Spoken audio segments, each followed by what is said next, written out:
விஷ்ணு பிரசாத் அவர்களுக்கும் அதே போல மேடையில் வீற்றிருக்கும் அமைச்சர் பெருமக்களுக்கும் காங்கிரஸ் கட்சியை சேர்ந்தவர்களுக்கும் எஸ்டிபிஐ மற்றும் சிபிஎம் சிபிஐ கட்சியை சேர்ந்த அன்பு சகோதர சகோதரர்களுக்கும் என் உயிரினும் மேலான என் அன்பு உடன்பிறப்புகளாகிய தேசிய முற்போக்கு திராவிட கழகத்தினுடைய அனைத்து உடன்பிறப்புகளுக்கும் கேப்டன் சார்பாகவும் நமது முற்போக்கு கூட்டணியின் சார்பாகவும் முதல் கண் எனது பணிவான வணக்கங்களை நான் தெரிவித்துக் கொள்கிறேன்.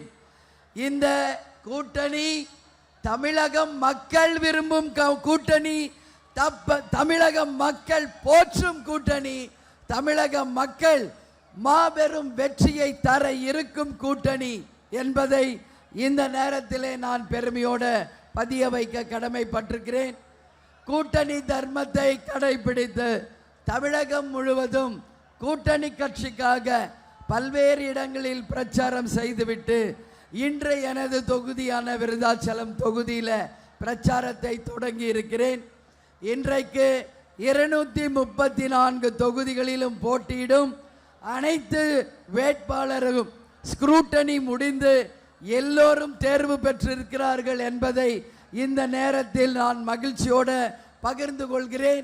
அனைத்து வேட்பாளர்களுக்கும் கேப்டன் சார்பாகவும் அண்ணன் ஸ்டாலின் சார்பாகவும் என்னுடைய வாழ்த்துக்களை எல்லோருக்குமே தெரிவித்துக் கொள்கிறேன்.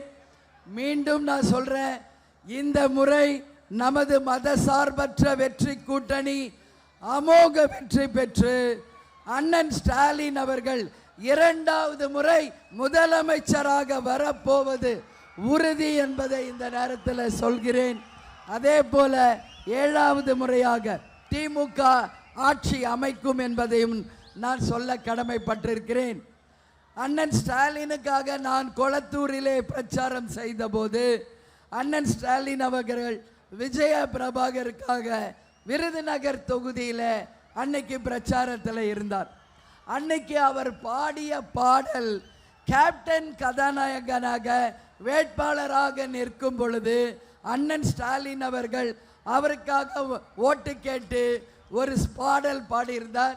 அதை அன்னைக்கு ஸ்டேஜில் அண்ணன் அந்த பாடலை பாடி நினைவு கூர்ந்தது எல்லோராலும் கவரப்பட்டு பாராட்டக்கூடிய ஒரு விஷயமாக பேசப்பட்டது. அமர கொஞ்சம் யோசிச்சு பாரு, வரப்போகும் நாளைய தலைமுறையை சிந்திச்சு பாருன்னு அன்னைக்கே அண்ணன் ஸ்டாலின் பாடியிருக்கார். கேப்டனுக்காக பாடினார். இன்றைய தலைமுறை விஜய பிரபாகருக்காக அதை அண்ணன் அந்த ஸ்டேஜில் சொல்லும் பொழுது அனைவரும் அதை ரொம்ப ரசிச்சாங்க என்பதை நான் கேள்விப்பட்டேன். அதே போல ஐயா கலைஞர் அவர்களுக்கும் கேப்டன் அவர்களுக்குமான நட்பு 50 ஆண்டு கால நட்பு.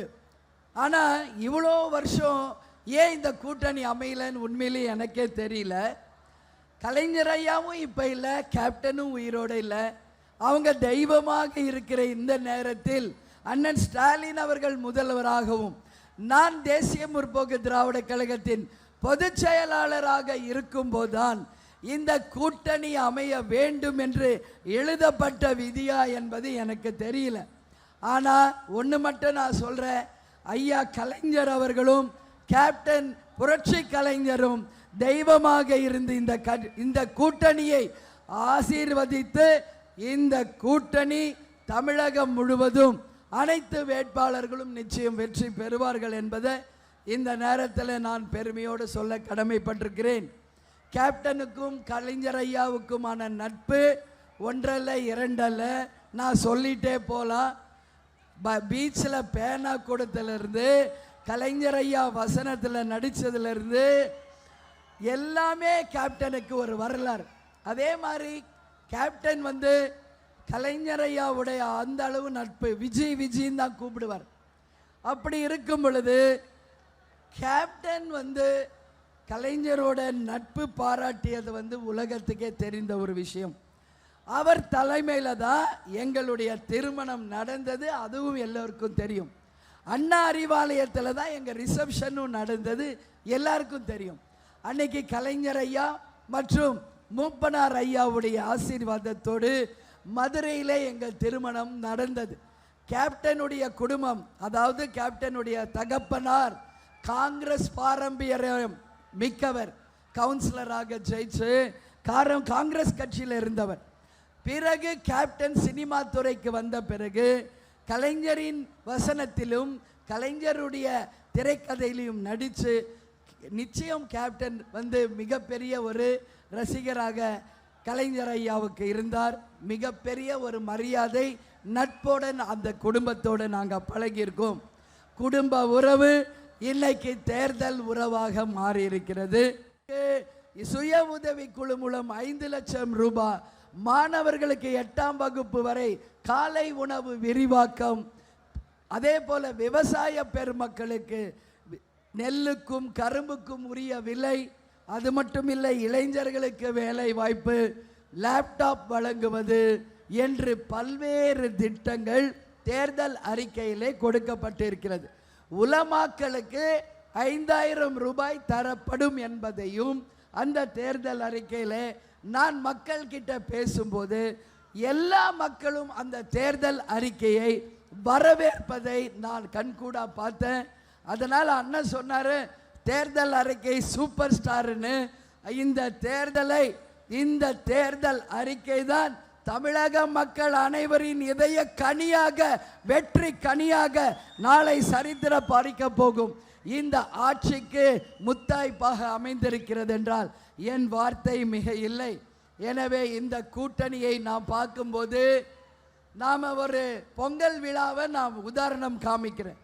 பானையிலே அரிசி போட்டு கையிலே சமையலாக்கி முரசு கொட்டி உதய சூரியனுக்கு அந்த பொங்கலை படைப்பது போல இந்த கூட்டணியின் வெற்றியை நிச்சயம் நாம் அனைவரும் சரி கொண்டாடுவோம் என்பதை உறுதியாக சொல்றேன். இந்த கூட்டணி மகத்தான வெற்றி கூட்டணி. மீண்டும் வெற்றி விழாவில் நாம் அனைவரும் பங்கேற்போம் என்பதை தெரிவித்துக் கொண்டு என்னுடைய விருதாச்சலம் தொகுதி மக்களுக்கும் இந்த கூட்டத்தின் வாயிலாக என் நன்றிகளை தெரிவித்து, கேப்டனின் ஆசீர்வாதம், கலைஞர் ஐயாவின் ஆசீர்வாதத்துடன், மக்களின் ஆதரவுடன், அண்ணன் எடப்பாடி பழனிசாமியின் ஆணவத்திற்கு கிடைக்கும் விலையாக ஒரு மகத்தான வெற்றி மே 4ஆம் தேதி உறுதியாக நமது மதசார்பற்ற வெற்றி கூட்டணி அமோக வெற்றி பெற்று அனைத்து இடங்களிலும் வெற்றி பெற்று வரலாறு படைக்கும் என்பதை இந்த நேரத்திலே தெரிவித்துக் கொண்டு உங்களிடமிருந்து விடைபெறுகிறேன். நன்றி, வணக்கம்.